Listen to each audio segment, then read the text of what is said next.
I'd be like that. I understand it. All right, here we go. Let's make it happen. Everybody take a sip. Take a sip. Get ready. That's kind of funny. You have on Tupac and I have on Will. That's kind of like, wow, some twin shit.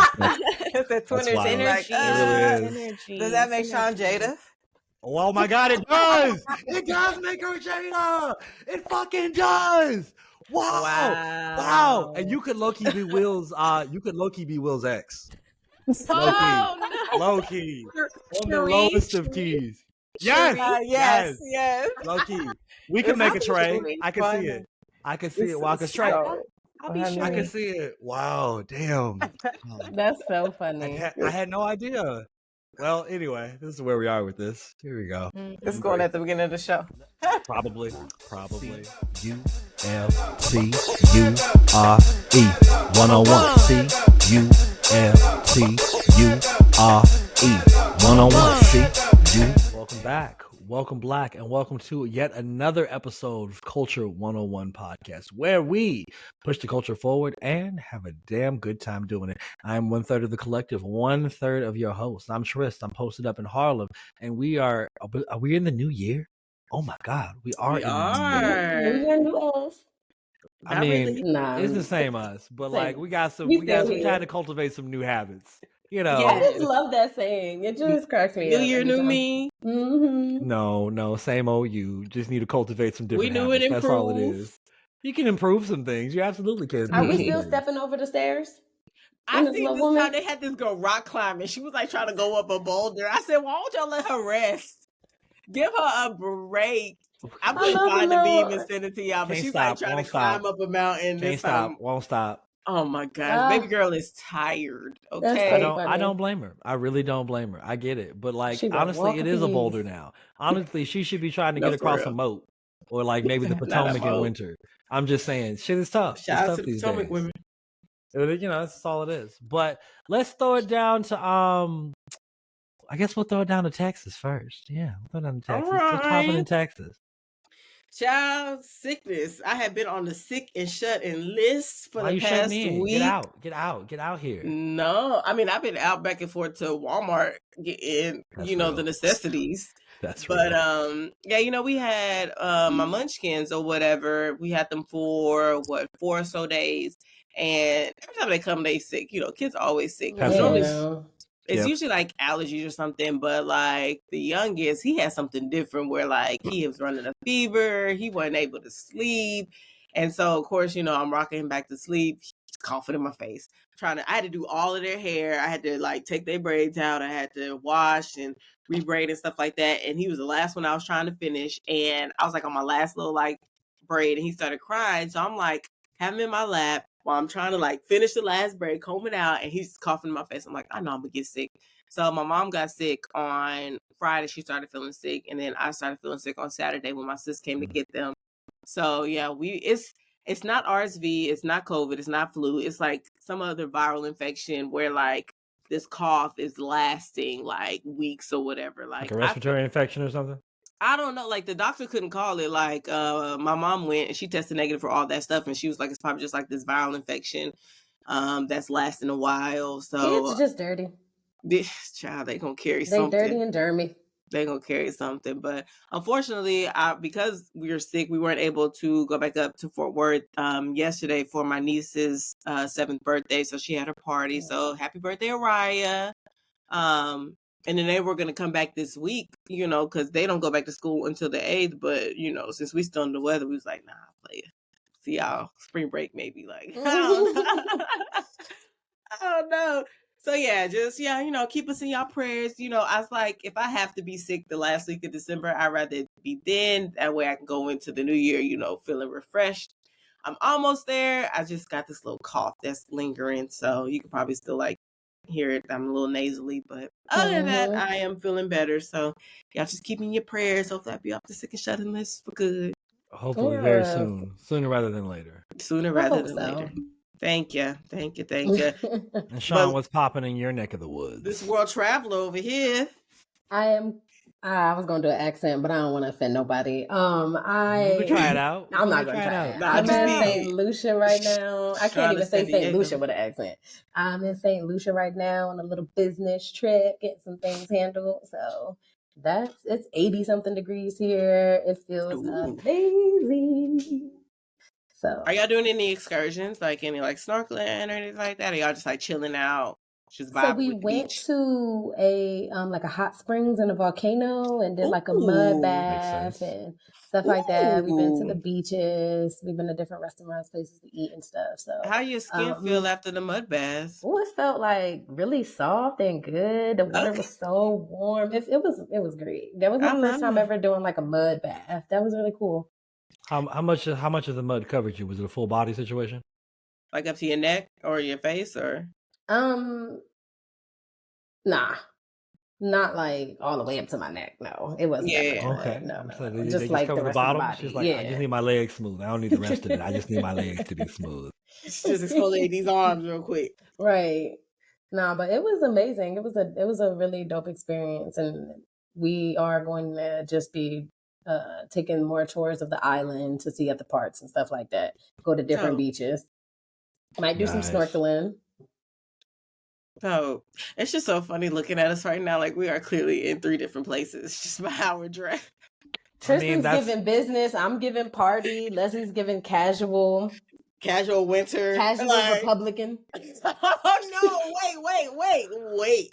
Wait. So this is my Howard University Texas Club hoodie. It says Texas Club. Yeah, nobody can see that. But nobody can see that. It just looks super Texas. 1867. I just assumed that you were going to vote for Abbott or something. Like, don't you dare do that. Don't do that. It's giving NRA. It's giving... Oh, y'all actually, you know what? I feel like all black people should join the NRA personally. I feel like we should all join the NRA.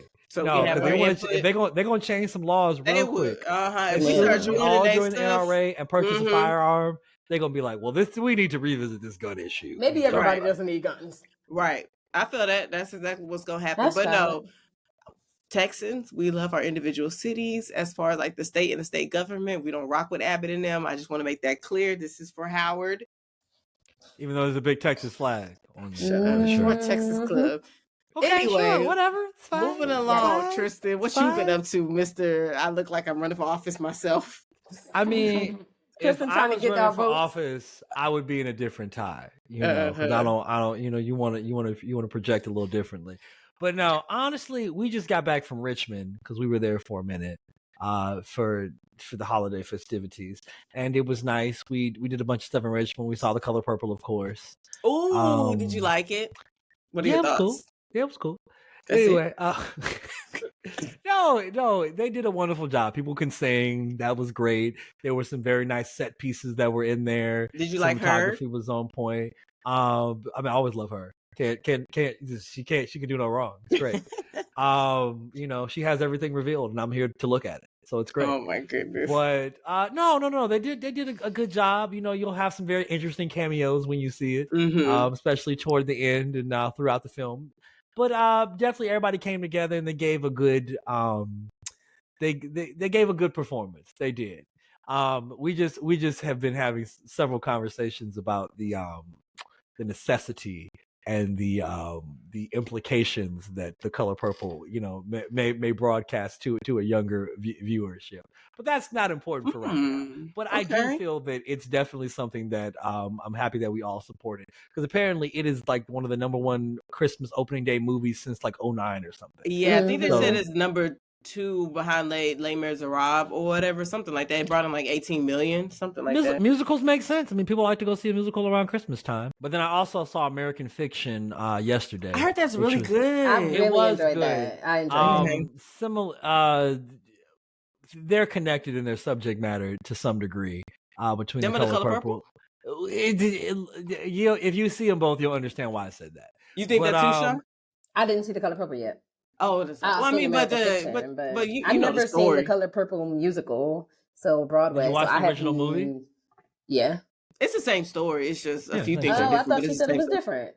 Well, the difference is like in like the presentation of the story. So like it's you the have same people story, but right. I just felt like the new movie, the adaptation, goes more into like depth about like what really happens when she leaves Mister. Like the movie showed it, the original movie showed it to a certain extent, but I felt like this movie like really showed like what all happened after she finally left Mister and like his turmoil, you know, her growth. And they added songs from the Broadway, rather they replaced songs. I don't know. Taylor was like, because she was in a production of it like some years ago, and she was like, she didn't appreciate they had replaced some songs. Yeah, I heard some of the songs. You know, for what they showed you on the camera, it was good. But no, American Fiction was good.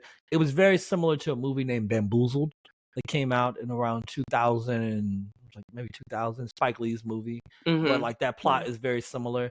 No, the guy who wrote and directed it, he cites Hollywood Shuffle, which makes sense because it's funny. But no, American Fiction was good. I enjoyed the movie. I didn't super care for the ending, but but you know, it was just like I almost said something too much. That shit pissed me off though. I was like, what the fuck? This is how we're ending? Okay. Well, it makes sense because like they were going, like I feel like they were going for like this Casablanca, like it was kind of because it's a comedy, so they're kind of spoofing. And then like you know how Casablanca ends, where like the two right off. We never seen it. Real. You could. It's a good movie. It's on Tubi, I think now, but whatever. Anyway, or maybe that's the Maltese. It is not on Tubi. Well, no, they have older movies on Tubi. You know, Tubi be having a lot of different movies. I know they do because I've been watching some of the old ones, but like black and white movies from the 40s. My bad. Hold on. I was trying to go to Tubi right now, see if it was on there. Anyway. Either way, no, it was decent. It was decent. I would watch it again. It had some funny moments. I keep calling that lady Cousin Pam. What's that lady's name? Like I know she's not Cousin Pam anymore. No, you talking about Erica Alexander? Thank you. I call her Cousin Pam. She didn't even play Pam. Pam was played by Tashina Arnold. That's what I was going to say. Tashina Arnold did not play Cousin Pam. What are you talking about? From the Cosby Show? Oh, I thought you meant Pam from Martin. I'm about to say that's not even the same actress. I see what you're saying now. No. Cousin Pam from the Cosby Show. Erica Alexander. Yes, I will forever think of her as Cousin Pam. I don't know why, but that doesn't even register. Maxine registered before Cousin Pam. Yeah, like Maxine. I don't know. Yeah, that's great. That's wonderful. But like Cousin Pam, you know, it's great. Either way, but no, it was good. A lot of nice performances. Looked good, sounded good. Loved the score. Yeah, good movie. Probably will win some awards. Shout out to Jeffrey Wright and all. I'll probably wait till it come out on streaming, but I just feel like it's so funny. I was talking to somebody. Oh, I was talking to Crystal yesterday because I was telling her how I finally watched the Barbie movie or whatever, which I feel like was overhyped.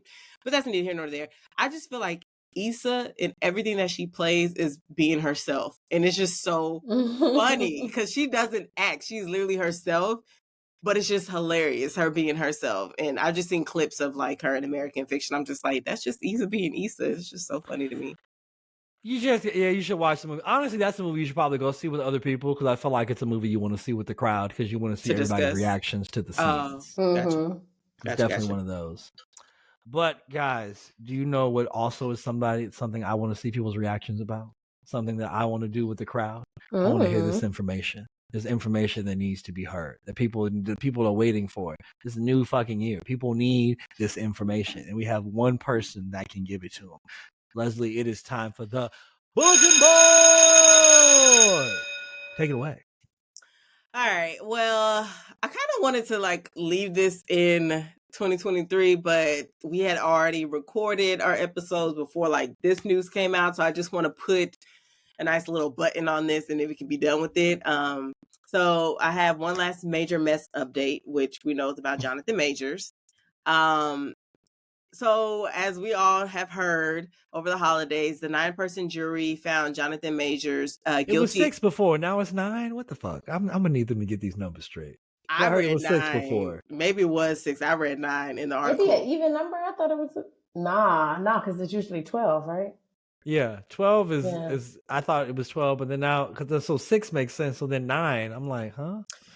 This from the article I read. It said 9-person jury found Jonathan Majors guilty of 2 of the 4 counts brought against him.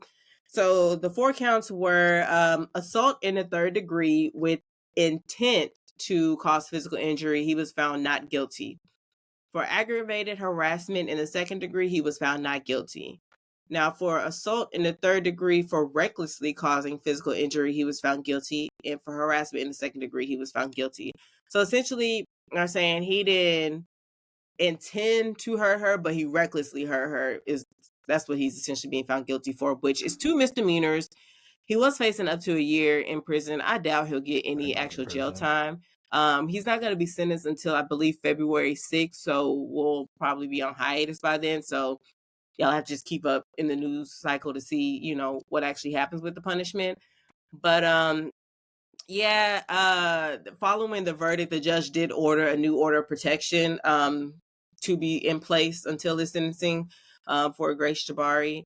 And essentially, I felt like he had a bad lawyer. I'm not gonna hold you. Like, again, I said when we talked about it previously, that video didn't absolve him from, you know, what happened. It didn't look like completely innocent, but of course, like, 2 people played a role in this whole situation. And again, he was found guilty of recklessly hurting her finger, hurting her ear, and all this stuff.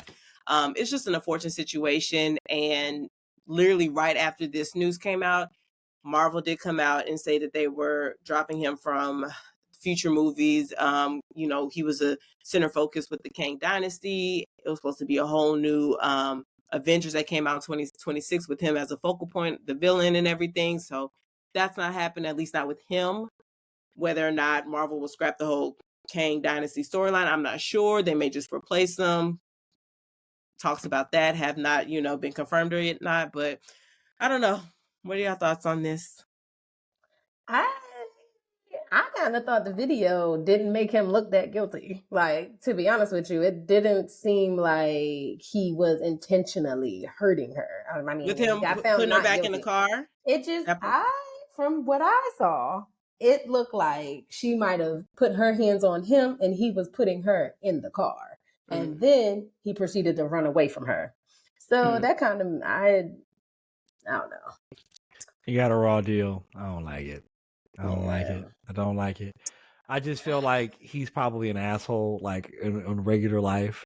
So I felt like they found a way to do this because he just gives it like he's probably a little arrogant, which is okay. You need to be in this scenario to be who you are. You know what I mean?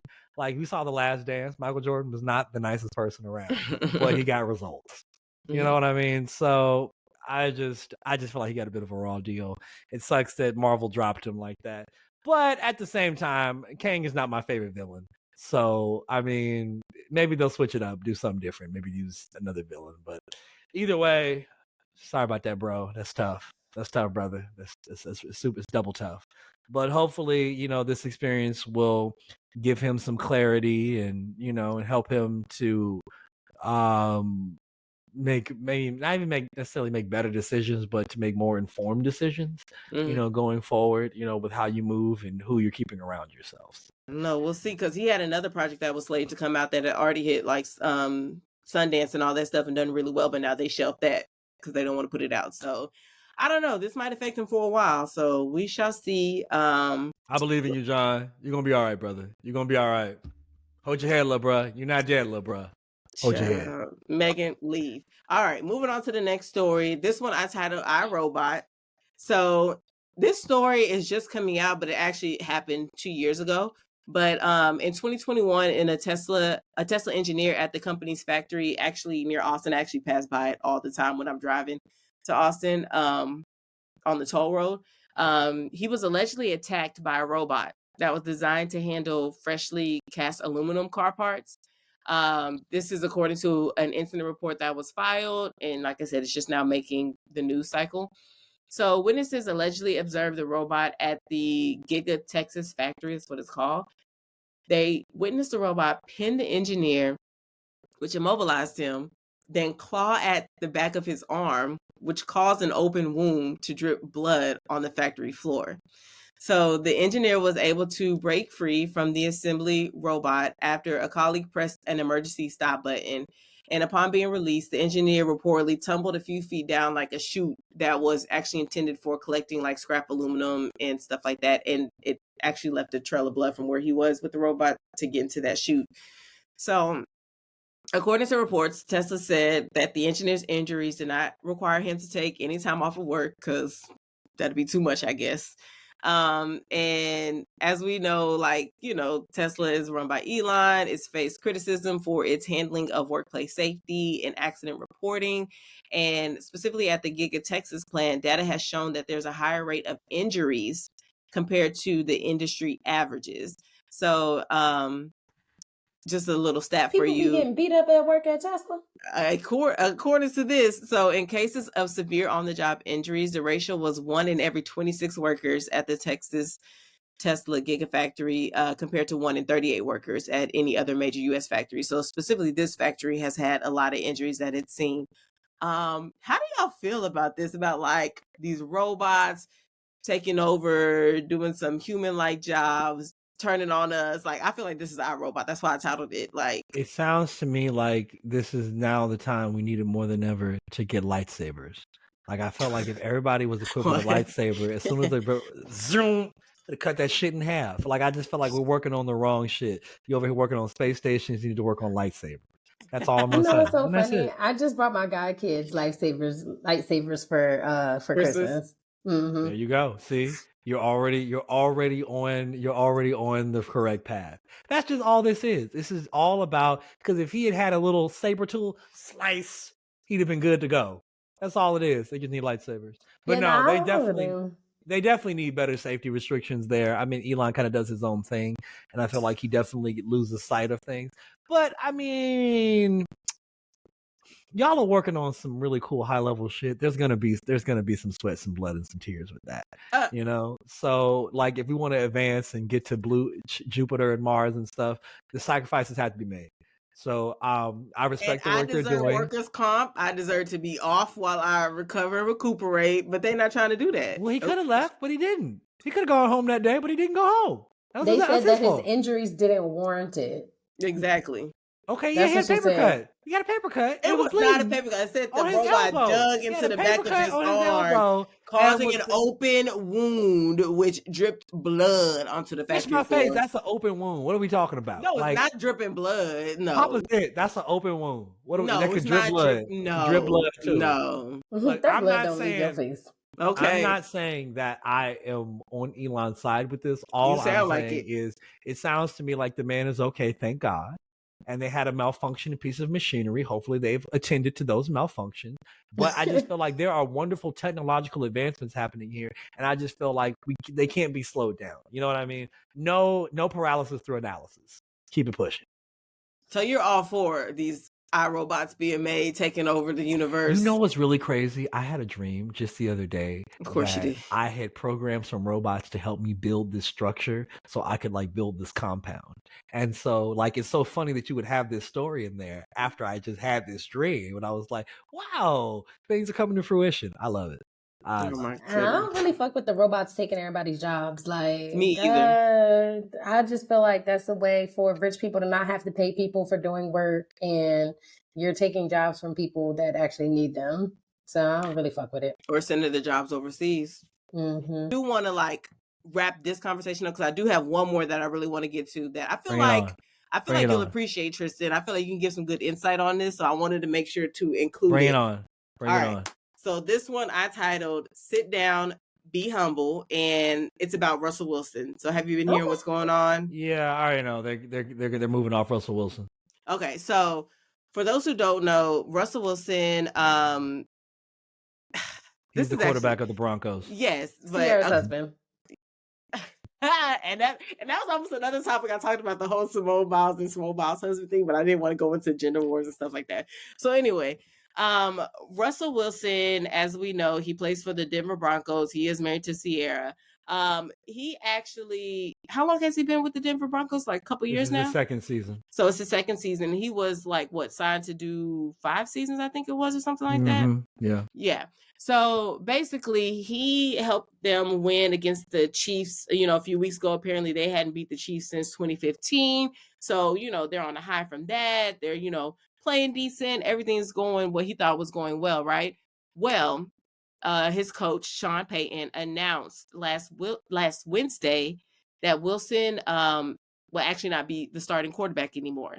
They're going to give it to Jarrett Stidham, I believe is his last name. Stidham. Yeah. Okay. Mm-hmm. For him to continue playing out the rest of the season.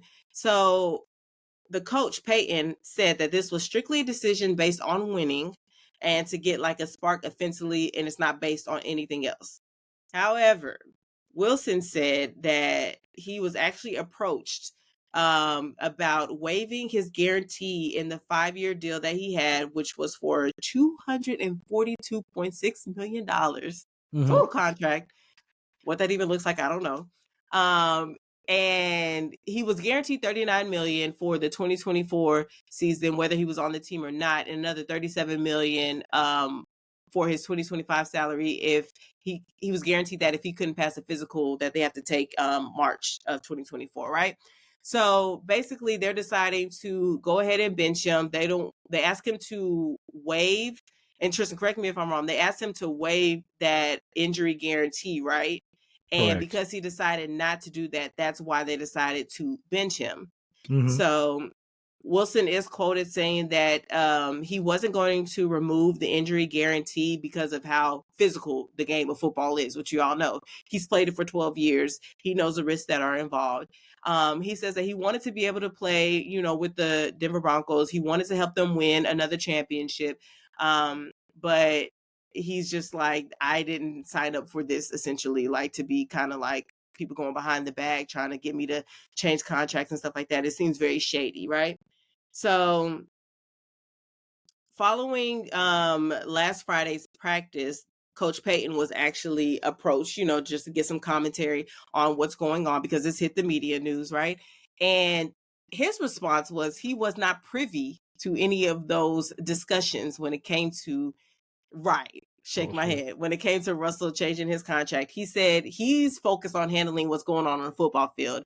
And he put the blame on George Penner, who is the owner and CEO of the Broncos, and everybody in the front office. He was like, I'm not involved in any of those conversations. He was like, well, okay, I am involved in a lot of those conversations, but there's like a time and a place, and I just don't have anything to do with what's being said about Russell Wilson at this point. And he said, I know how it's being written in the media and what people are saying. He was like, but this decision is strictly what I think will give us a chance to, go to the playoffs and win. Tristan, I want to get this is your time to shine. I want you to break it down for us. Give us your input. I did see today when I woke up that apparently Russell is going to walk away from the Broncos with $142 million. So I'm guessing this will end up being his last season with them anyway. Is that? They're just going to waive Russell Wilson is what's going to happen, and they're going to have to eat that contract. Essentially, the only reason they want to get off Russell Wilson is because they don't want to pay him. That's really just what this is. So basically, the Broncos right now are 7-8. So you have 17 games in NFL season. So if they would win their last two, and they didn't do well last year with them. They didn't. But we knew that was going to happen because they didn't have a line. They did a bunch of shit they didn't have. Yeah, now they have more tools and whatnot. But the thing is that they're looking for a different style of quarterback than Russell Wilson is. They want more of a pocket passer. Russell Wilson is most effective when he's on the move. And that's just not how Sean Payton likes to coach. He doesn't even know how to coach. Honestly, his offense is kind of archaic. But that's another conversation for another day. But this is something Shannon Sharp was talking about last night. It's funny. I was literally just listening to this. Okay. Basically, you're trying to get players to give a discount when the owners won't give you a discount on stuff like this. That part. Because that's really what this is. Because you want Russell Wilson to waive his money to help your team. But if the situation were reversed, you wouldn't do that. Same. Yeah. And that's why when people always complain about players holding out for money, they're like, these bitchy millionaires, they're complaining. Think about it like this. You make $100,000 at your job. And they're like, we need you to take $15,000 less so we can hire somebody else. Are you going to do that? No. Fuck no, you're not going to do that. So why would you expect somebody to do it who's on the job just because he's making millions? What does it matter? Why are you in his pockets? Get the fuck out of here. That's the issue the whole time. Now, when they're making billions off of him, so why would he give a discount? What? But that's what I'm saying. You're over, and that's the media that has you fooled into thinking that players are selfish for holding out for money when the billionaires are the ones really profiting off of this. Mm-hmm. And then here's a nice little ticket. If they don't sell one ticket or anything else, every NFL owner gets $300 million. Do you know why that is? Wait, what? Do you know why that is? No. Because of the TV deal. Everybody gets money for the TV deal. They're going to get $300 million regardless whether they sell a ticket, whether people buy a piece of merch or anything else. They're going to get that money, which more than eclipses the salary cap. So it's not like they're hurting in any respect, any regards, whether they're small market or large market. And then to even own an NFL franchise, you need to make over a certain billion or they won't even let you do it to begin with. So you probably have at least $8 billion or something that you have lined up somewhere. So like they're good. And the commissioner, Roger Goodell, makes more than $30 million a year. Okay. So like, don't ever feel bad for the owner. Like, well, the money, we don't know, you have it. You just don't want to pay the penalties that are come along with it or the taxes that come along with it for paying over a salary cap or whatever it is. That's all that is. This is a money issue. Now, Russell may not be the right person to get them out. They may not give him the proper tools. They may not give him the proper latitude to get them out of their hole they're in. Like I said, they're 7-8. So I doubt they're going to make the playoffs. Right. So, I mean, you can start Stidham because maybe he's going to listen to Sean Payton a little bit more. But they're giving Russell a raw deal and they're trying to put it all on him. I just hope that once and now that this is the nice thing about it. So they're going to waive him. But when they waive him, they still got to pay him that third year of this contract. So they can still have to pay him another $39 million because that's why he wasn't going to let them off the hook for that. And I'm glad he did. So with that being the case, hopefully he might get double bubble. So the next team will pay him something because the average price for a starting quarterback in the NFL is around $35 million. So you got to show me the money because there's other teams that are going to negotiate contracts that are going to be closer to like 65 and 70 million for a potential season for one season. You know what I mean? Like honestly, Patrick Mahomes is low key underpaid because he did a $400 million deal for 10 years. I think they got a deal. I think he should have done that deal for $650 million or something because he's worth it. He done won 2 Super Bowls. Yeah. And then this is really the kicker. Once you take that discount, they still want you to play like you making more money. Yeah. Like, so we need you to take a $15 million pay cut, but we still need you to get 2,000 yards. The fuck? Wait a minute. I should get less yards with less money. But that's just not how it works. So, like I said, Russell's getting a raw deal. I don't like it, but hopefully he'll be able to bounce back and get to another team. I feel like the Colts could use him. Honestly, he'd probably do better on the Steelers. I think that was a really good suggestion because there's a lot of infrastructure there. I mean, not my favorite team, but you know, whatever. And then even the Jets. He's basically going to be a free agent for another team to pick him up while still clocking out at $142 million from Denver and still collecting on what he was due. He's been paid 2/3 of that 142 already. Oh, that's I think the total 1 year, stuff. 2 year. That's a cumulative amount for the 3 years that he's got it. Not I because think remember I heard somewhere that football players get paid every 2 weeks like everybody else. They do, but so what? 2 weeks every game. Like he gets the money as the time goes on. Yeah. It's not like a lump sum. It just depends on how you structure your contract. Because I mean, you could get it to where you do it every month. You could get it to where they put it somewhere else. Like you could get it to where they lay it off for 10 years and pay you, that way, like they do in baseball and things like that. Or the NBA does it too. Okay. There's 1,000 ways you can do it. It just depends on how you're negotiating that. But like when the playoffs come, I'll tell you this, a lot of people don't know. Everybody makes the same amount for the playoffs. Every playoff game, everybody makes the same amount. You're only paid for the regular season. The playoffs, you only make like $50,000 a game or something. You know what I'm saying? Like, it sounds like a lot, but like if you think about what they're normally making per game, that's a hell of a discount. Everybody makes the same amount. So we get further and get paid less?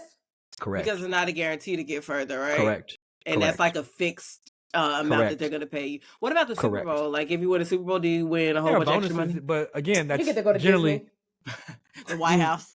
But again, that's generally how your contract is structured. You see what I'm saying? If you don't have any bonuses in there, you don't get shit else. That's just all there is to it. I mean, that's why Tom Brady left. He wanted some money. Belichick was like, I ain't gonna pay it. He's like, okay, well, they're gonna pay me over here in Tampa and I'm gonna win.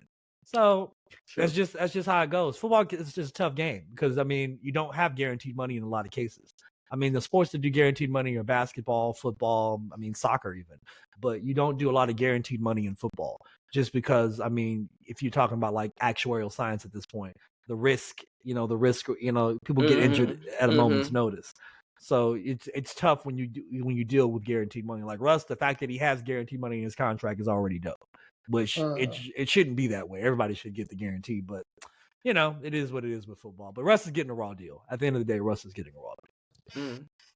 Well, shout out to Russell Wilson. He's always been a stand-up guy in my eyes, so I know he's gonna bounce back and be straight. So, that covers sports for the year 2024. Hope you enjoyed it, Tristan. Hey man.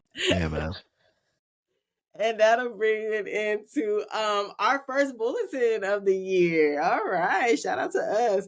So I'll keep my ear to the street and report back next week. Hey, this is Beth with Fruit Loops Serial Killers of Color, and you are now listening to Culture 101 Podcast. What's going on, guys? Welcome back. Today, my God, we have a special guest with us. I don't always use that word special because some guests don't be that special. I kid. They're all special. We Every love guest you all. is special. We love you all. We appreciate No, but today we have a very special guest.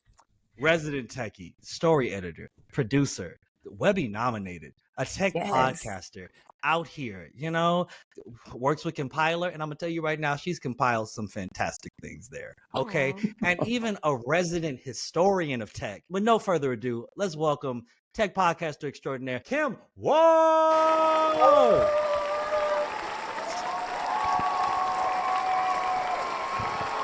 A round of applause. I did not deserve all of that. I really did Every not. time she steps outside her house, shit is crazy, man. I was telling her, it was like Drake trying to book her, talking about I'm booked for 3 years now. You can't even book me. She was like, that ain't gonna work. I would just have a chat with Lady Obama last week. Shit is crazy about some new tech stuff that's coming out. It's wild. Oh But we want to thank you so much for being here. We appreciate your presence. I know we did have a little trouble trying to knock it down, but we're here. Yep. It's a good Friday. You know what I mean? It's a good Friday. Yes, feeling good, feeling great. I'm really happy, really excited to be a part of the show. I love talking to other podcasters. I don't get to do that enough. I usually talking to people who, I don't want to say I don't know. I feel like this crew right here is a very exceptionally nice looking crew. I'm usually talking to people that have a face for radio, like they say, and people who are not on. We do appreciate it. Thank you. Yes, thank you. We try. Yes. But not fresh faced at all, not laced, not looking, fresh cut, nothing like that. So it's really it's refreshing to talk to people who are also very creative and very in that space that I'm in, but I'm usually the only person in the room who's like that. So it's really nice. Thank you for having me. No, but and I'm glad you say that because honestly, you're talking about a space where you're in where you don't see a lot of other folks that look like yourself or get yourself like yourself. I don't even talk about Black people. Oh no, it's just me. Okay, but see, and that's really the exact reason we have you here today because this is today's series, the second part of our series. You don't know what you don't know, and we have Black people in very interesting spaces, and this is probably honestly, I don't know if you could find a more interesting space right here because this is really like the future. Well, with that being said about being in spaces where we may not see too many of us, what got you into the tech space in the first place? Like what made you feel like, this is where I want to be? Well, I guess I'll back up a bit. I worked in the digital space for a very long time, a lot of digital media, and I even fell into that kind of work just because I've just been lucky, right place, right time sort of thing, where right skill set, where I was doing a lot of writing for digital media, digital marketing, and people would see the work that I did. People would see, obviously find me on LinkedIn and find me on social media and hit me up for jobs. And I moved to Raleigh, North Carolina a few years ago. I'm no longer there, but I moved a few years ago to the area. And I saw a big building that said Red Hat on the side. And I didn't know what they did. I didn't know anything about the company, anything at all. But I was like, I want to work there. Because everyone would talk about it. If you've ever been to North Carolina, and especially Central North Carolina, it's one of the most kind of sought after places to work. It constantly makes the top 50 places to work in the United States. I think we were at 32 last year, 32nd most desirable place to work in the United States. That is a magical number. Yeah. See what you did there. Yeah. So I said I want to work there, and I didn't for a very long time. I was doing a lot of freelance work. I got a good job with an automotive company, actually doing a lot of their digital marketing and SEO. And then I got a phone call from a recruiter one day, and she said, "What do you think of Red Hat?" And I was like, "I think I want to work there." And she she hooked me up with a contracting job there. It was a very daunting interview process, I'll tell you that. If you work there, you earned it, because they put you through the ringer. But there's some smart people working there, and I got the job. I got full-time status. I've been there for 5 years as of this year. I also do a lot of other freelance. I'm blessed to be able to do like side gigs and freelance stuff in the podcasting space as well. So yeah, like that's kind of how I got into tech. Are you the segue queen? Because right now the very next question was, how did you get into podcasting? Because like you just pick up where you left off. Tell us about that. All right. Well, I've been a huge fan of podcasting for many years before it even became what it is today. I was doing amateur podcasting in my apartments and my bedrooms and stuff like that. I never thought I would be a professional podcaster. In 2020, I was approached by a team at Red Hat that works on a show called Command Line Heroes, which is a tech history podcast. And they asked me if I wanted to work on a season about Black inventors. And I was like, yeah, please, absolutely, I will do this. And I worked on with a team of like other writers, producers. It was a huge, undertaking. We have everything from like, if you check the website, you'll see the art design, you'll see like the website, you'll see like the episodes that were written. I was a story editor for the show, and then I thought that was going to be it. It was just going to be a one-time deal, and then I was going to be done, and I would just go back to my normal kind of like freelance / full-time creative job. And then I got a meeting on my calendar, and my current boss, Brent Semino, came to me and said, "Do you want to just do this as your job? Like, do you want to just have this be your job?" And I'm like, "Let me talk about it with my husband." We talked about it with my husband, and yeah, I said yes. That's kind of how we got to where we are today. And I've been doing it for 3 years. So Nice. very Nice. excited. Dope. Yeah. So like, was that your first like brush with Compiler? Like, had you heard of them before, or like was that like your first time becoming aware of them? I launched Compiler. Oh wow! Wow. So you were the I launched launcher of it. Compiler. I'm one of the original producers for Compiler. So I launched the show. We launched the show in 2021. So that was the first almost fully produced by Red Hat show. That we bought a lot of our production internal from like external, like kind of like vendors and other things. We bought a lot of our production internal, and I was one of the producers that launched the show. So episode number 2, you'll hear my voice. I believe we hear it on a couple other episodes as well. Basically a lot of the episodes, and many more to come. But yeah, I'm one of the original kind of voices on the show. So see, now I did not know that. See, because I thought Compiler had been around just a little bit longer than that, and so like just to hear the fact that you were on like that maiden voyage is even cooler for it. So like, how did it feel like that you started your own show and now that like it's actually caught a lot of traction? Like people come back to it, people talk about it. Like how does that feel to have that kind of out there?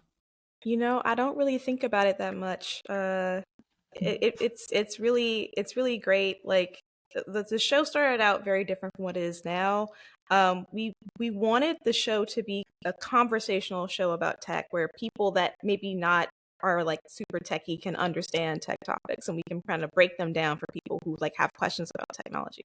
And we still are kind of in that space. It's very conversational. We have a bomb host, actually 2 hosts. One is Brent Semino, who is my boss, and also the showrunner for all the shows at Red Hat. And then we have Angela Andrews, Scooter Phoenix, who is a Black technologist as well. She's a Black female technologist.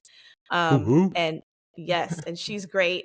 But it's very conversational. Like if you listen to the show, it's, we never kind of hold up our nose at anything or try to talk over your head. And that's kind of the strength of the show. But now we started going in a direction where we're talking to younger technologists who don't have a lot of experience, who maybe are uncertain about where to go in their career, what they want to do. We really want to talk to them. We really want to kind of get in their ears and in their minds and see how they see things, because that's the future, right? We're all about the future. So and also my own personal selfish desires to get more diversity in tech. So that's a really good way to kind of open up, pull the curtain back a little bit on what happens in tech companies and how people like get these jobs and how like they develop their careers and their skill sets for people who may not have the resources to do it, that are just like given to them, right? They have to like kind of go find stuff. I want to be one of the people that helps them find their way. I feel like you just told me you're about to start a foundation, and I'm here for it. Like I like it. The I like it a Compiler lot. Foundation. Oh, don't tell Angela that, Lord. I mean, it sounds like a great cause, because I can think of a lot of places that could definitely use that information. Kids that are, definitely curious about that and really don't have an outlet for it. I remember myself just in Chicago as a kid, like anytime you'd go to any museum and they had some new tech thing, you were like amazed by it. So no, I'm here for it. It's crazy fascinating. But and I came from a small town that's predominantly Black. So I'm from the South. I'm from Virginia, small town, very, very poor, very, very Black, very, very proud, and a long history, but still the opportunities there are very scarce. If you don't work at Walmart and you don't work at the gas station and you don't work at the prison, you're not working. So I want to open up for, people from my hometown. Every time I make a show or make an episode, I want to think about what people from my hometown and what people from other towns that are like my hometown, what they need to hear. And that's kind of what I feel like I deliver to the show, because me coming from that background, not a major city, but like a very kind of austere, rural place where there's just no opportunities. That's what I want to talk to. That's what I want to kind of like, really project when I'm making episodes. I like it. That's amazing. Yeah. Well, now with that being said, was that like a lot of like your, I guess, like the driving force for you, like doing all the work you did on like season 6 of Command Line Heroes? Yes, it was. That was a lot of the vibe for me. When they told me the assignment was Black inventors, I was like, okay. And they were like, but we want to like focus on Black inventors that people don't know in the tech space. And I was like, well, that's can I just say, do we? I don't know merely any Black inventors offhand, other than like Garrett Morrison, the guy who invented the stoplight, or like George Washington Carver. Like how many? What I was gonna say. Like how many other Black inventors? You know what I mean? Do you know offhand? Plenty. I mean, I do now, but like back then when I was taking the show, I was in the same boat. Yes, I was in the same boat. I was in the same boat, and it's really, it's really telling. And I think we'll probably get into this later, but it's really telling how much we don't know or how much is kept from us in our education about our own people and our own communities and what is really going on and what people have done. It really opened my eyes working on season 6 of Command Line Heroes, like how much was kept from me. And I already felt like I knew, but, even to that extent where you have, the original personal computer that we, that's the basis or the foundation of like how we understand computing. The guy that holds that patent is a very, very, very Black man by the name of Mark Bean. And he's still alive. He ain't dead. So it's, like people kind of think that like those types of inventors are like they're past, they're gone, they're like they're back in the 1800s or something. Like, no, this man is still walking around, breathing air, and holding those patents. And it was an amazing experience working on that show and finding that out, and then being able to like tell other people about it. That's like the big thing.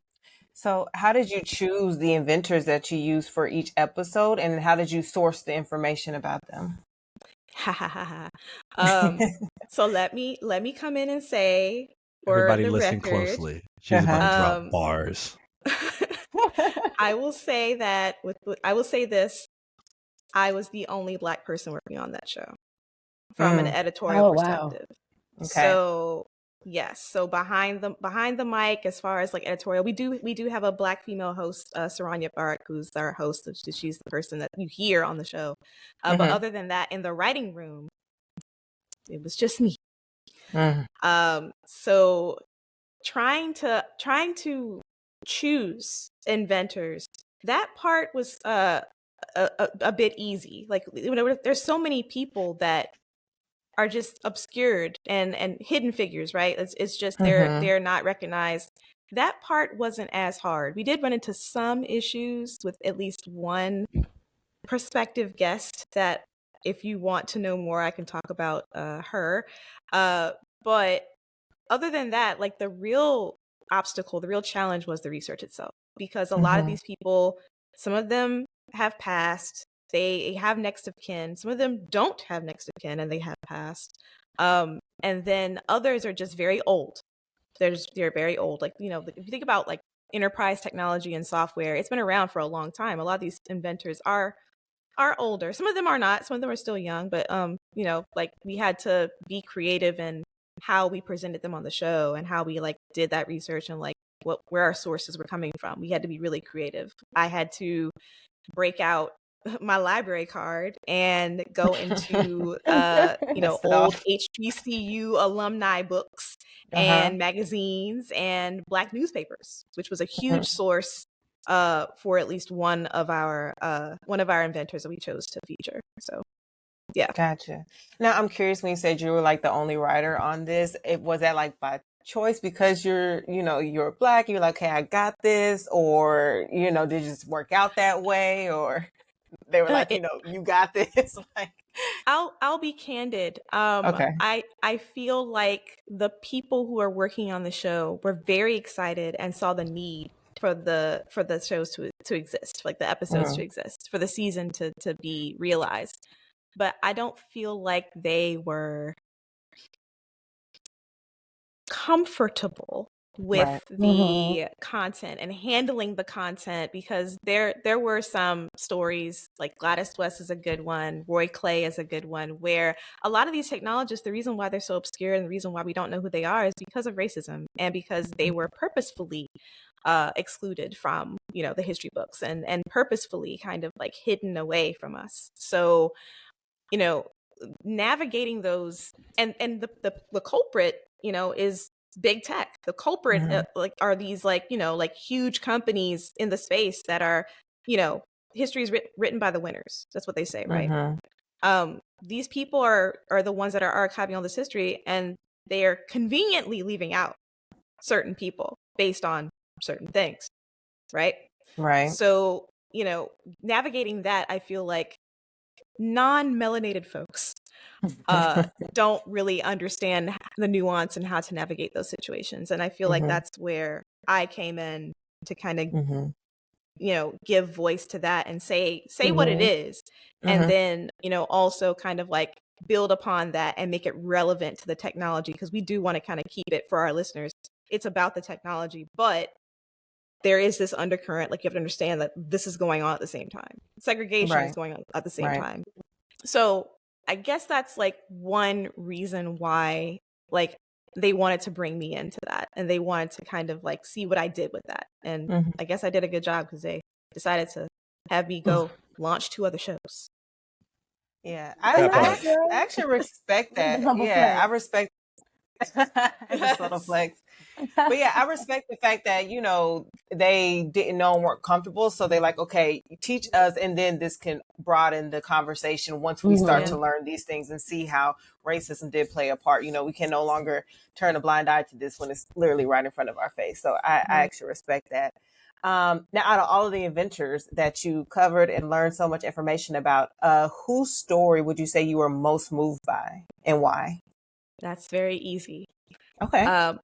And this is going back to something I was alluding to earlier. We had one technologist who's still alive, and a brilliant technologist, and she works for Google. I won't say who she is, but like process and elimination, people probably figure out who it is. But for reasons that I will not get into, we could not have her on the show. And as a rule, we really wanted to, you know, if the technologist was alive, we wanted to have them on the show, like a voice on the show. Right. We couldn't have her. So my boss came to me and said, we either cut the season short, or you find another technologist, you find another inventor. I need you to do it. And I did. I stayed up all night, and at 11 p.m. my time, I stumbled upon Gladys Perkins. And Gladys Perkins was an aerospace engineer. She was a software engineer who helped build the program that ran the lunar landing trajectory formula so that people could land on the moon. Wow. Yes. At the time, she was working for the Surveyor Project, which was the precursor to the Apollo project.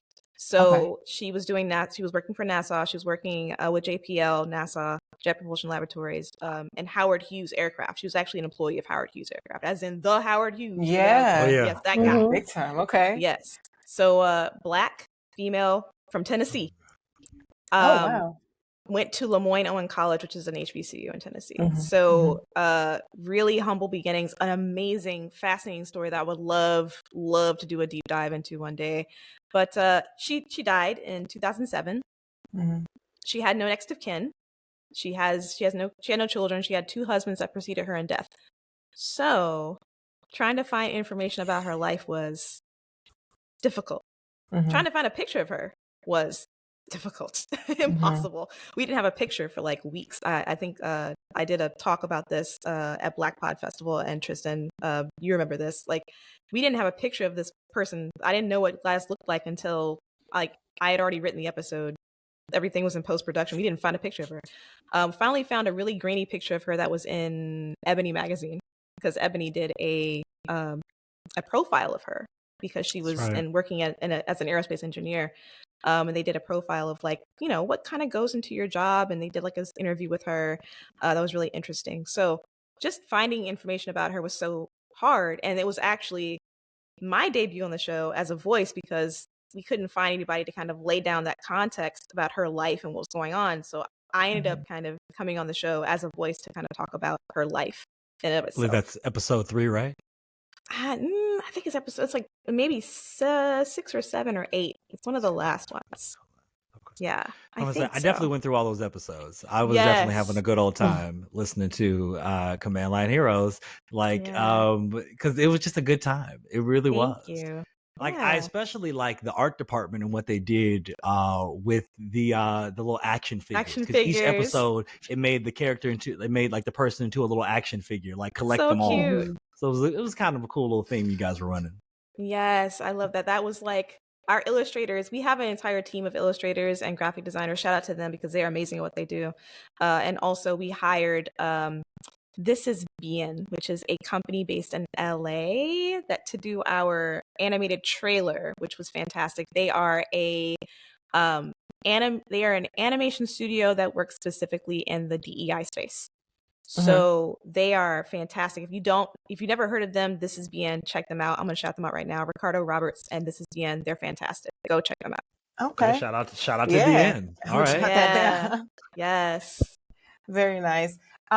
So we know that, racism has played a part. We know visibility also plays a part, kind of like a representation. If you can't like see it, then you don't know that you can be a type of thing. But why else do you think that there aren't more Black people within these tech spaces? Are there any other reasons that come to mind? I feel like I want to back up a bit. I was thinking about this question. I want to kind of back it up for a bit, because when we think of tech, we think typically we don't know, like most people that don't work in tech don't really know the distinction, but we're talking about enterprise tech. So enterprise technology is your Microsoft, your Cisco, your IBM, hello, hi, parent company of Red Hat, et cetera. But there are so many other companies that are outside of that space that hire for tech. So you could be a person working an IT job for Target. A few weeks ago, we had an episode of Code Comments. Code Comments, the newest series from Red Hat. I am a producer on that show. Go check it out. Shout out. So we had an interview with a software engineer from Ulta Beauty. In Ulta Beauty, get your face. Where I go. Yes. Yes. Like they have a really robust IT department within Ulta that helps kind of like optimize their customer experiences. And that's what we did an interview with him for. It was fantastic. But if you're thinking about tech, you have to kind of broaden your definition of like not just tech and enterprise tech and what they call FANG. So Facebook, Apple, Amazon, Netflix, and Google. It has to go outside of that. So, I would say kind of broaden the definition. Now, I say all of that because I'm about to give you a statistic. Okay. And it's, it's not great. 4%. That is the representation as far as Black representation in tech on average across companies. 4%. And this is tech as in the wider view of tech. That's right. In the year 2023. Yes. 2020. Yes. Wow. Yes. 2023. It's You about see 4%. why Kim needs to be here to let people know about shit just like this. Yeah. I would have Why thought you're we here. were in at least the 20s, maybe 30. But goodness gracious, No, I was overshooting for sure. Yep. It's rough, and like, yeah. I want people to think two things. If there's nothing else that you take away from this interview, take away two things. One, there's a lot of different ways to get into the IT industry. There's a lot of different ways to break into tech. You don't have to know how to code. I don't know how to code. So, there's a lot of different ways to break in, but also bigger than that, that 4%, we do want it to change. And, ultimately it's the responsibility of companies and the responsibility of entities like governments and things to make sure that we are presenting people at HBCUs, people in rural areas like where I'm from, people in major metropolitan areas that have a sizable Black population. It is the responsibility of these companies to go out there and demonstrate and go outreach and show young people what they're doing and show them like who they are. You have to like go out and get people. You can't just like sit there and say, well, we opened up all these jobs that have all of these different requirements and nobody understands. I wonder why nobody's applying. So, and then beyond that, tech is very small, as in people hire people that they know. And if you're a non-melanated person, and you don't know any melanated people, who are you going to refer to these jobs? Well, you're going to refer to people that look like you and that hang out where you hang out and go to the clubs you go to and see them in your neighborhoods. So there's really needs to be a focused, intentional outreach initiative, from a company level, and then more broadly across an industry at an industry level. There needs to be some kind of concerted effort to get more Black people in tech, because there's no reason why we can't do the work. We can absolutely do the work. Absolutely. We can do the work and then some. Yep. That's so interesting. I'm still stuck on this 4%. I'm still stuck on. I am too. Like, I'm really stuck. I feel like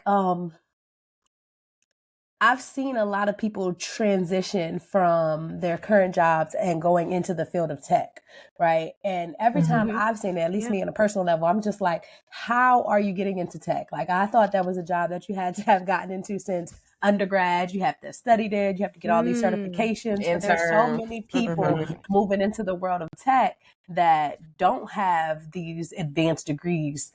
And I think it's just so important to let people know that you don't have to have that kind of requirements to get into tech.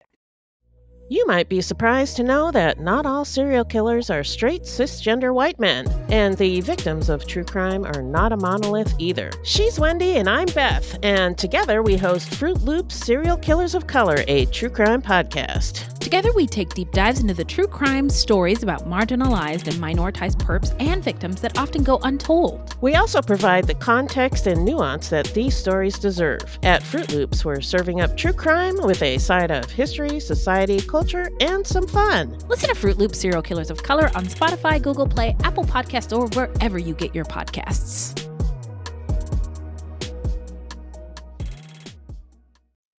Hey y'all, it's your girl, Shonda Dunn, and I'm here to tell y'all that we now have merch up live.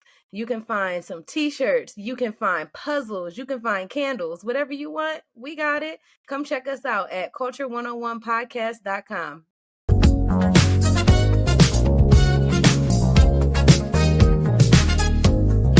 All right, everybody, welcome back. And you know what? It is time to do it for the culture. Do it for the culture. Do it. Shine it on. Take it away. All right. So this week in Do It for the Culture, we are giving a shout out to Captain Barrington Irving. Now, let me give you a little background about this captain. In 2007, he set a Guinness Book of World Records for being the youngest Black, first of all, the youngest, and also the first Black person to ever travel around the world solo flying. Okay. Flying. You circumnavigated the globe in a plane. What type of plane? Yes. I didn't know you was going to know that question. I actually was going to say it, but then I was like, maybe ain't nobody going to know what I'm talking about. But he flew a Columbia 400, which is a single engine aircraft, which was named Inspiration. I didn't know what the hell that meant, so I wasn't even going to say that part. That's so funny. No. Yeah. Single engine airplane. So wait a minute. Did he stop or did he do all this in one trip? Like, how do you have enough gas to do all it took him from March 2007 to June 2007. Okay, so he just, I got you. Okay. I'm going to say, that doesn't have a lot of fuel. You're talking about a range of maybe 500-600 miles. So. Damn, so he had to travel frequently, huh? I mean, stop frequently. Yeah, because you're talking about a single engine plane. It's not going to have a bunch of fuel. I didn't know what that meant. But yes, it took him from March 2007 to June 2007 to complete this travel around the globe. Since then, the record has been broken by a few other people, none of which are Black. So he still has the record. How was the record broken? They did it faster or? Younger. He did this when he was 22 years old. So he was the first of that young age bracket. Since then, there has been a 20-year-old, a 19-year-old, and a 17-year-old who have all completed this. Yes, so 4 people have broken his record, none of which are Black. 2 of them, I believe, are of color because of their name, but I don't know for sure. You got it. So, yes, he was in school at the time. He was an undergraduate student at Florida Memorial University. But since then, since he has broken this record, he has done so many amazing things. One of which was starting a nonprofit called the Flying Classroom and another one called the Experience Aviation.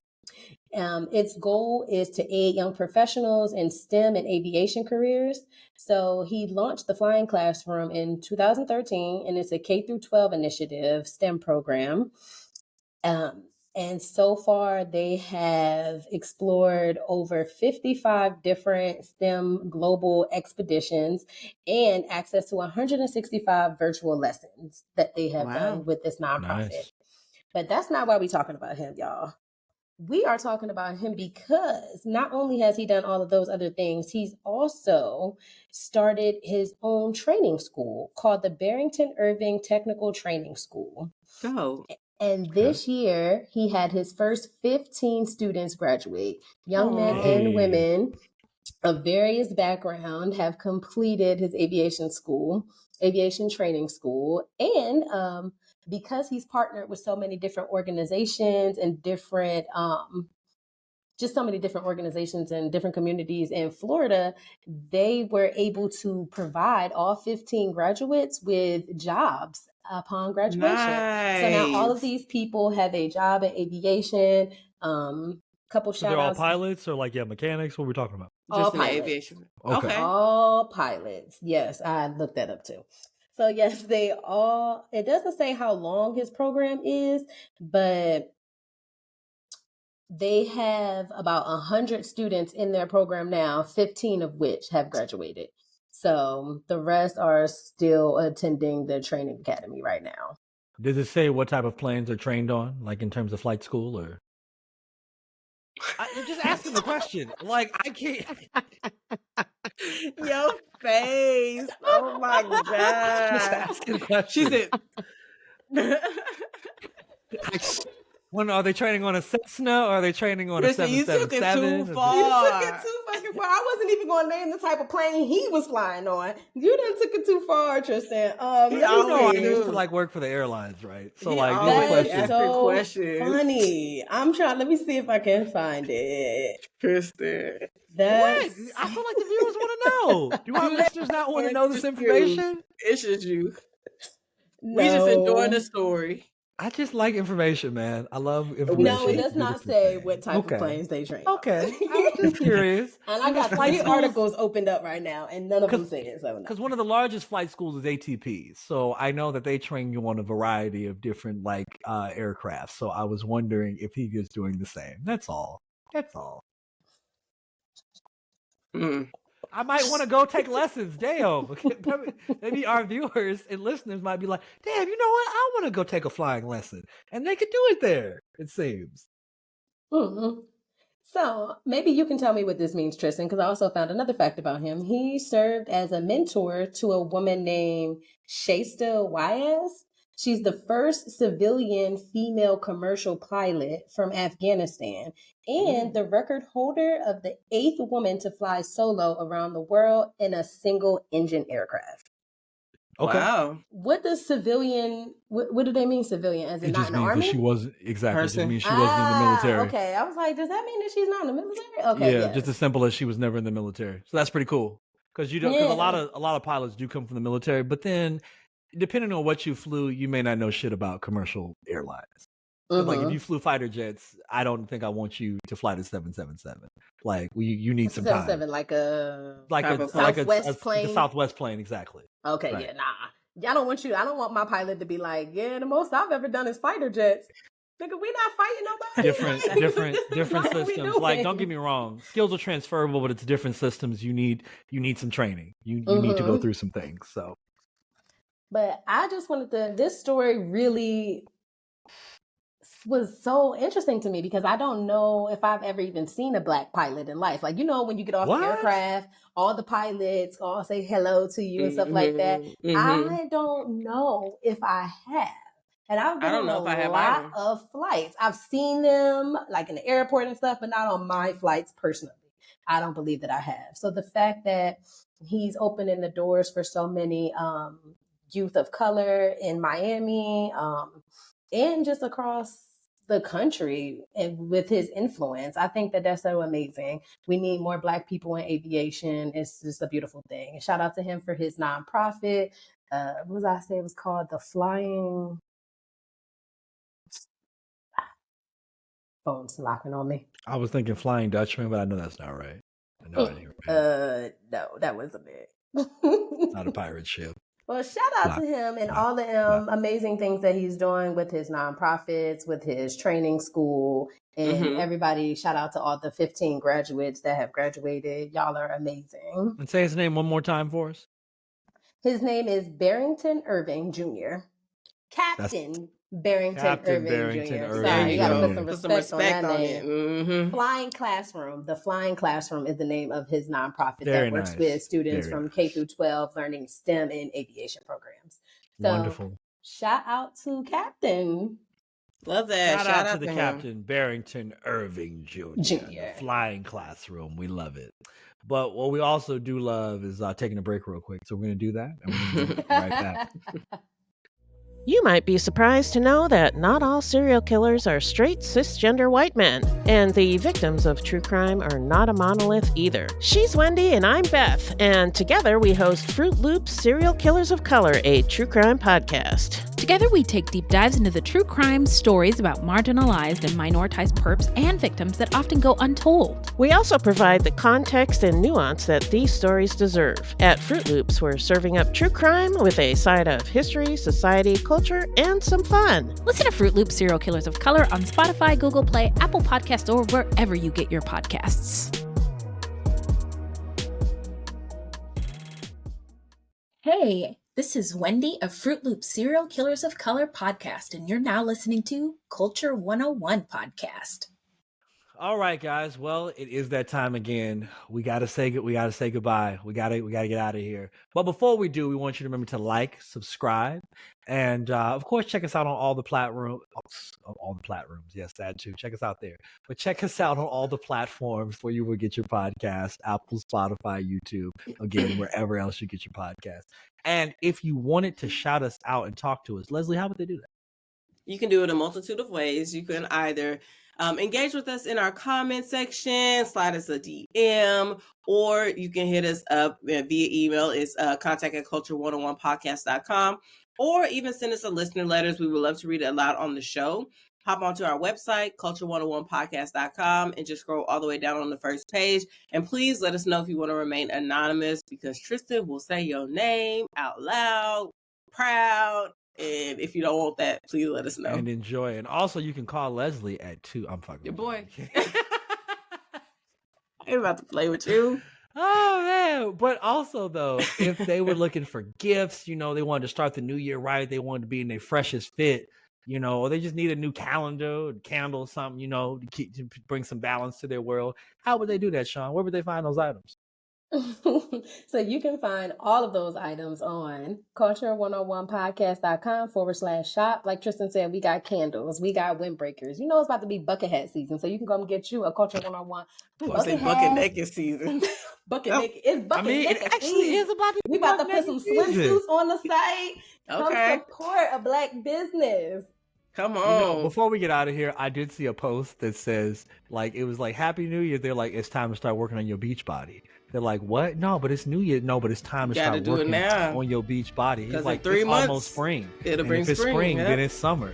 And before we know it, it's beach season. So you need to start working. He said, but I got time. No, you don't. You ain't got no time. So that's what I'm telling y'all in this new year. Go to the gym, get your beach body ready, because it's shirtless too. It's shirtless 2024. You know what I'm saying? I'm trying to have a shirt on as little as possible this season. I wish I could be shirtless all the time too, but you it's can. not. You can. I can't really have my titties out. Get you some pasties. You be fine. Get you a couple pasties. Niggas will never know. Titties be sweating. Titties are great. I love sweaty titties. Sweaty titties are fine. That's great. My goodness. That's because you don't have them. I didn't say to have. I'm saying to look at. You didn't. You didn't say. But You didn't clarify. Walk around with sweaty titties is not fun. Oh, that's a different. The sweaty balls aren't great either now. But you know, whatever. See, This whole last there you segment, go. There you go. it just stinks right now. So let's just go ahead and wrap it up. All right, guys. Well, until the next time, I've been Trist. It's your girl Liz. And I'm Sean the Don. And even though these days with this shirt off may change, the vibe remains the same. We out, y'all. Bye.